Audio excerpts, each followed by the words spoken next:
तो इस वीडियो में हम कक्षा 9 के प्रश्नावली 9.3 का प्रश्न क्रमांक 5 को हल करेंगे। तो इस सवाल में क्या बोला जा रहा है कि ए बी सी ये एक त्रिभुज है जिसके सभी भुजाओं के मध्य बिंदु हैं। ठीक है, जैसे कि ये जो ए बी भुजा है इसका मध्य बिंदु है, उसका नाम क्या है तो एफ है। और ए सी भुजा है, इसका मध्य बिंदु है जिसका नाम ई है। और बी सी भुजा है जिसका मध्य बिंदु है, इसका नाम क्या है तो डी है। यहाँ पे दिया गया है कि ये जो डी ई एफ ये क्रमशः बी सी भुजा, ये बी सी भुजा में डी हो गया, फिर ई है और यहाँ पे सी ए है, तो यहाँ पे सी ए में ई हो गया। ठीक इसी तरीके से इन तीनों को मिला करके एक और त्रिभुज को बना दिया गया है। तो हमें सवाल में तीन चीज़ यहाँ पे प्रूफ करने के लिए बोल रहा है। तो सबसे पहला क्या करने को बोल रहा है कि ये जो बी डी ई एफ है ये एक समांतर चतुर्भुज है। तो देखेंगे हम लोग ये जो बी डी ई एफ कहाँ है, तो यहाँ पे बी हो गया, डी हो गया, ई हो गया, एफ हो गया, तो ये एक चतुर्भुज बनेगा। ठीक है, यहाँ पे यहाँ से लेकर के पूरा ये क्या तो ये एक चतुर्भुज बनेगा। ठीक है, तो चतुर्भुज ये समांतर है, ये चीज़ हमें पहला में प्रूफ करना है। तो समांतर किसे कहेंगे, जैसे कि ये जो एफ ई है ये बराबर हो जाएगा किससे बी डी से, यानी कि समांतर है और बराबर है। उसी तरीके से ये जो एफ बी है ये ई डी से समांतर और बराबर हो जाएगा, तो ये एक समांतर चतुर्भुज हो जाएगा। ठीक है, समांतर चतुर्भुज में आमने सामने के भुजा समांतर और बराबर होता है। ठीक, तो अगर हम लोग इस दोनों को आपस में बराबर और समांतर सिद्ध कर देंगे, उसी तरीके से इन दोनों को आपस में बराबर और समांतर सिद्ध कर देंगे, तो ये एक समांतर चतुर्भुज हो जाएगा। तो चलिए इस सवाल को हम लोग यहाँ पे फटाक से बना लेते हैं। तो जो चीज़ हमें दिया रहता है उस चीज़ को सबसे पहले लिखते हैं।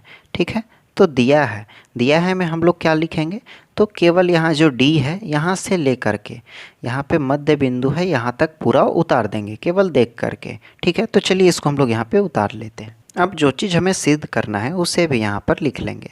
ठीक है, तो सिद्ध करना है, पहले नंबर में क्या सिद्ध करना है कि ये जो बी डी ई एफ है ये एक समांतर चतुर्भुज है, तो यहाँ पे इसको हम लोग लिख लेते हैं। दूसरा में क्या सिद्ध करना है कि ये जो area of D E F है ये बराबर है 1/4 भाग area of A B C का। और तीसरा में क्या सिद्ध करने के लिए बोल रहा है कि ये जो area of B D E F है ये बराबर है 1/2 area of A B C का। तो यहाँ पे हम लोग उत्पत्ति लिख करके इसको बनाना शुरू कर देते हैं। ठीक है, उत्पत्ति और प्रूफ। तो यहाँ पे ये जो पहला सवाल है बी डी ई एफ ये क्या है तो एक समांतर चतुर्भुज है, इस चीज़ को हमें यहाँ पे प्रूफ करना है। ठीक है, तो इसको थोड़ा सा इस चित्र को हम लोग समझेंगे दूसरे पेज में। तो यहाँ पे एक हम खाली पन्ना ले लिए हैं, इसमें एक त्रिभुज को बना लेंगे। यहाँ पे इस त्रिभुज को हम अपने हाथों से ही बना लिए हैं। मान के चलिए ये एक ए बी सी त्रिभुज है। ठीक है, तो जब ये त्रिभुज है तो ये एक भुजा हुआ, इसका मध्य बिंदु यहाँ पे हुआ, इसका मध्य बिंदु यहाँ पे हुआ। ठीक है, तो अगर हम लोग इसको नाम भी देते हैं ए बी सी, तो यहाँ पे क्या हो जाएगा एफ हो जाएगा, और यहाँ पे क्या तो ई हो जाएगा। ठीक है, तो यहाँ से जब एफ से ई तक एक रेखा को खींचेंगे, ठीक, तो ये जो एफ ई है ये किसके समांतर होगा तो बी सी के समांतर होगा। क्यों, तो यहाँ पे मध्य बिंदु प्रमेय कहता है कि जब कभी भी दो भुजाओं के मध्य बिंदु से रेखा खींची जाए, ठीक है, तो वह तीसरी भुजा जो होती है ना उसके समांतर होती है। ठीक है, तो इसी तरीके से तो यहाँ पे हम लोग लिखेंगे कि ये जो एफ है ये ए बी का मध्य बिंदु है और ये जो ई है ये ए सी का मध्य बिंदु है। तब क्या हो जाएगा कि ये जो एफ ई है ये समांतर हो जाएगा किससे तो बी सी से, और इसको हम लोग समीकरण 1 मान लेते हैं। और इसका रीजन क्या देंगे तो मध्य बिंदु प्रमेय से।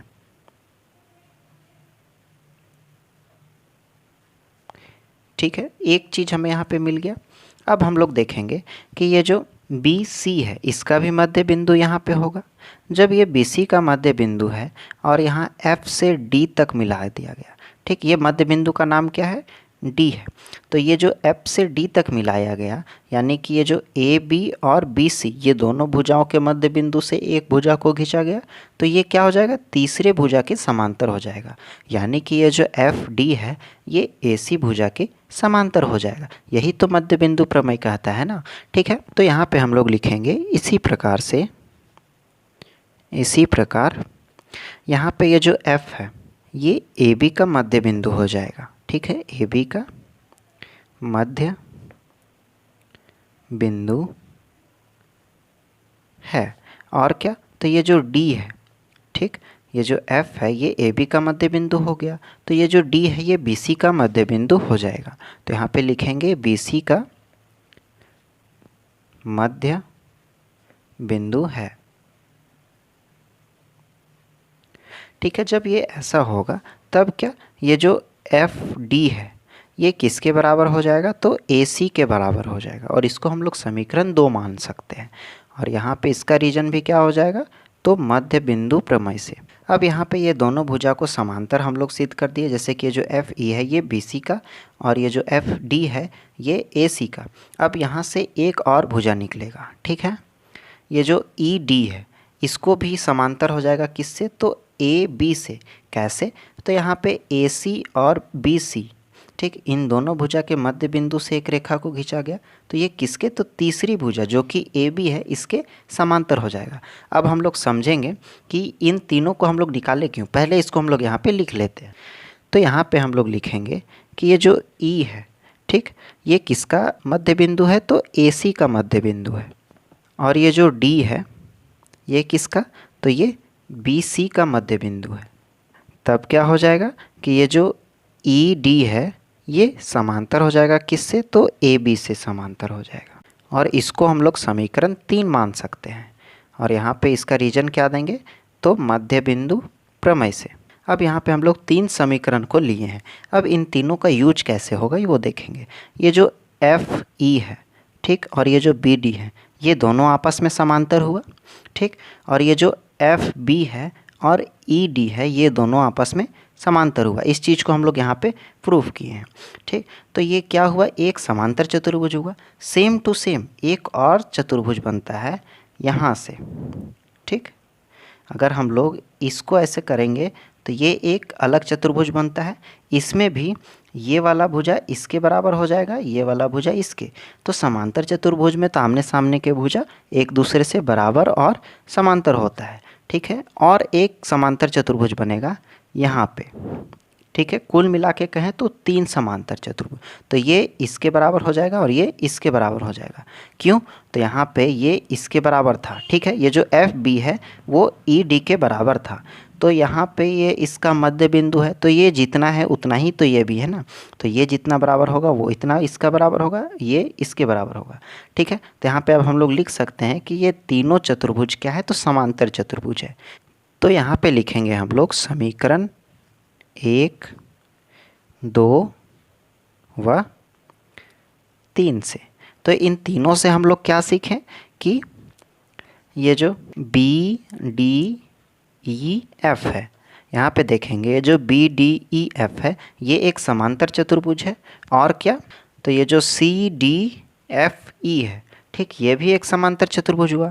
क्यों, तो इसके ये भुजा के बराबर और ये भुजा इस वाले भुजा से बराबर है। तो यहाँ पे लिखेंगे हम लोग कि सी डी एफ ई ये भी एक समांतर चतुर्भुज है। और क्या बनेगा हम लोगों का, तो यहाँ पे एक बनेगा A F D E.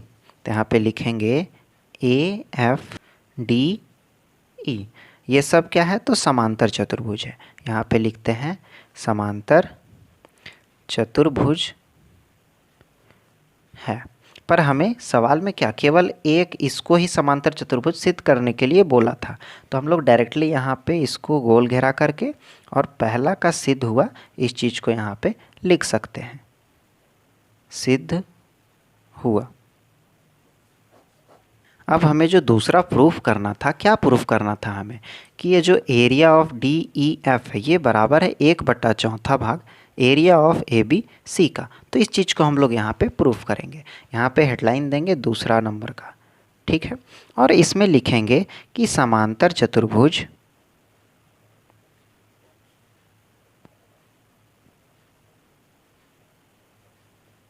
B D E F में डी एफ विकर्ण है।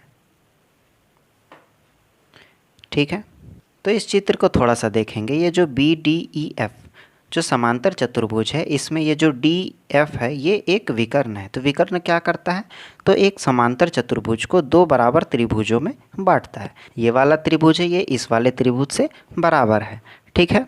तो यहाँ पे हम लोग लिखेंगे कि area of B D F ये बराबर हो जाएगा किससे, तो area of D E F से, और इसको हम लोग समीकरण 1 मान लेते हैं। ये जो बी डी एफ है ये बराबर हो जाएगा किससे, तो डी ई एफ से, ये दोनों आपस में बराबर हो जाएगा। अब सेम टू सेम हम लोग एक चीज़ को और देखेंगे कि ये जो डी सी एफ ई है, ठीक, या तो डी सी ई एफ है, ये एक समांतर चतुर्भुज है। तो इसमें भी ये दोनों है सो आपस में बराबर हो जाएगा। क्यों, तो इसमें ये जो डी ई है ये एक विकर्ण हो जाएगा। तो यहाँ पे सेम टू सेम लिखेंगे समांतर चतुर्भुज डी सी ई एफ में इसमें कौन सा विकर्ण हो जाएगा, तो डी ई विकर्ण हो जाएगा। तो यहाँ पे लिखेंगे डी ई विकर्ण है।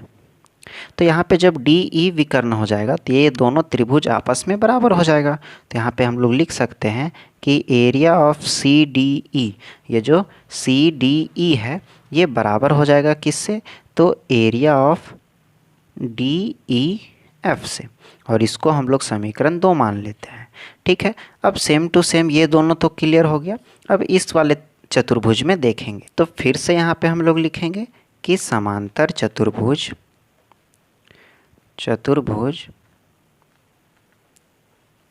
तो ए ई डी एफ में इसमें कौन सा विकर्ण है, तो इसमें ई एफ विकर्ण है, ठीक है।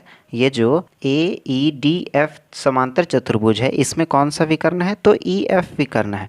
तो यहाँ पे हम लोग लिखेंगे ई एफ जो है वह विकर्ण है, ठीक है। जब ये विकर्ण है तो ये दोनों त्रिभुज आपस में क्या होगा, बराबर होगा। तो यहाँ पे हम लोग लिखेंगे कि ये जो area of A E F है ये बराबर हो जाएगा किससे, तो area of D E F से, और इसको हम लोग समीकरण 3 मान लेते हैं, ठीक है। यहाँ तक क्लियर हो गया।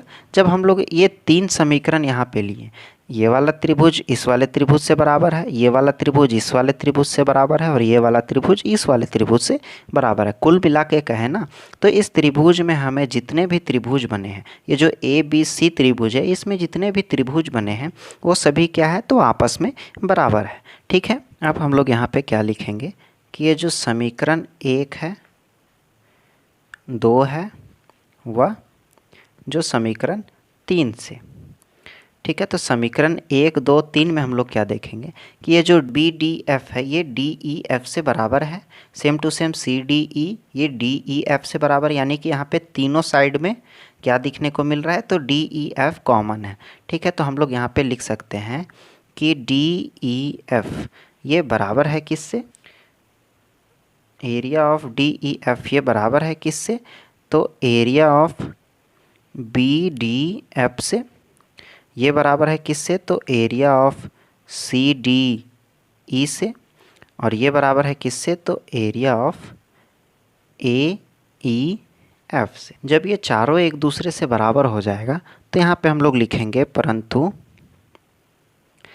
ये जो area of A B C है, ठीक, ये जो संपूर्ण त्रिभुज है ए बी सी ये सभी जो चारों त्रिभुज है इसके बराबर है, ठीक है। तो ये जो area of A B C है ये बराबर है किससे, तो area of D E F से, और प्लस का area of B D F बराबर का दे देते हैं, ये प्लस में हो जाएगा area of C D E plus का area of A E F का, ठीक। ये ए बी सी जो है ये किसके बराबर है, तो इन चारों त्रिभुज के बराबर है। तो यहाँ पे हम लोग लिखेंगे कि ये जो area of A B C है, ठीक, ये बराबर हो जाएगा किससे, तो area of D E F हमें प्रूफ करना है इसलिए इसको ऐसे ही रहने देंगे। और ये जो चारों है सॉरी, ये जो तीनों हैं ये किससे बराबर है, तो एक दूसरे से बराबर है। तो हम लोग इस तीनों के जगह पे ये जो डी ई एफ है इसी को लिखेंगे। तो प्लस में area of D E F plus का area of D E F plus का area of D E F. ठीक है, तो यहाँ पे हम लोग का हो जाएगा area of A B C, ये बराबर हो जाएगा किससे, तो 1 2 3 4, तो किसका, 4 area of D E F का। ठीक है, यहाँ तक क्लियर हो गया। ये जो 4 मल्टीप्लाई में है तो इधर चला जाएगा तो डिवाइड में हो जाएगा। तो यहाँ पे हम लोग का हो जाएगा 1/4 area of A B C, ये बराबर हो जाएगा किससे, तो area of D E F से। ठीक है, तो हम लोग यहाँ पे सवाल में इसको उल्टा है तो हम लोग उल्टा करके भी लिख सकते हैं। तो यहाँ पे लिखेंगे या area of D E F ये बराबर हो जाएगा किससे, तो 1/4 area of A B C से। और दूसरा नंबर में हमें इसी को पूछ रहा था। ठीक है, तो यहाँ पे हम लोग लिख सकते हैं कि दूसरा का सिद्ध हुआ।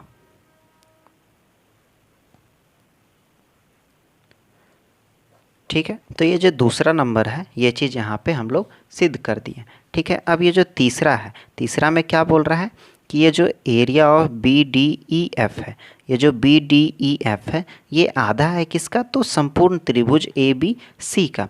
ठीक है, तो चलिए अब तीसरे को, लास्ट वाले को सिद्ध करते हैं। ठीक है, अब यहाँ पे हेडलाइन देंगे कि तीसरा नंबर का। ठीक है, अब तीसरा नंबर में हम लोग देखेंगे कि ये जो area of B D E F, ये जो बी डी ई एफ है ये बराबर है किसके, इन दोनों त्रिभुज के बराबर है। तो यहाँ पे हम लिखेंगे बराबर का है area of B D F plus का area of D E F का। यानी कि ये जो बी डी ई एफ है ये एक समांतर चतुर्भुज था। ठीक है, इसमें ये जो विकर्ण डी एफ है ये इन दोनों त्रिभुज को बराबर बांटता है। तो इन दोनों को अगर हम लोग जोड़ देते हैं तो इस समांतर चतुर्भुज के बराबर आएगा। तो इसलिए हम लोग यहाँ पे इन दोनों को जोड़ में लिखे हैं कि ये जो बी डी एफ है ये बराबर है किससे, तो डी ई एफ से। ठीक है, अब यहाँ पर लिखेंगे कि ये जो area of B D E F है ये बराबर हो जाएगा किससे, तो ये जो डी ई एफ है ये बराबर है किससे, तो ये दोनों आपस में बराबर है तो हम लोग बी डी एफ के जगह में डी ई एफ को ही लिख देंगे। तो area of D E F plus का area of D E F. ठीक है, तो यहाँ पे देखेंगे कि ये जो area of B D E F है ये बराबर हो जाएगा किससे, तो 2 area of D E F से। ठीक है, इन दोनों को जोड़ देंगे तो 2 area of D E F हो जाएगा। अब हम लोग यहाँ पे जो सेकेंड में प्रूफ किए थे कि डी ई एफ का बराबर कितना, 1/4 area of A B C. तो यहाँ पे हम लोग लिखेंगे कि ये जो area of B D E F है ये बराबर है किससे, तो 2 गुने 1/4 area of A B C का। ये जो डी ई एफ है ये 1/4 area of A B C का है तो हम लोग इसके जगह में 1/4 area of A B C लिखे हैं। ये 2 से 4 कट जाएगा 2 बार में। ठीक, तो यहाँ पे हो जाएगा area of B D E F ये बराबर हो जाएगा 1/2 area of A B C का। और हमें प्रूफ भी यही चीज़ करना था। ठीक है, तो यहाँ पे तीसरा नंबर का सिद्ध हो गया, सिद्ध हुआ। आप लोग इसको नोट डाउन कर लीजिए। ये सवाल थोड़ा बड़ा हो गया क्योंकि इसको हम लोग डिटेल से समझे। ठीक है, ऐसे ही समझ जाते तो आप लोग को समझ में नहीं आता। ठीक है, तो डिटेल में समझ लिए, एक बार इसको आप लोग और देख लीजिएगा तो आप लोग को बहुत ही अच्छे तरीके से समझ में आ जाएगा। ठीक है, उम्मीद करते हैं आपको ये सवाल अच्छे तरीके से समझ में आ गया होगा। तो वीडियो में नए हैं तो वीडियो को लाइक और चैनल को सब्सक्राइब कर दें। तो मिलते हैं अगले वीडियो में, तब तक के लिए बाय बाय।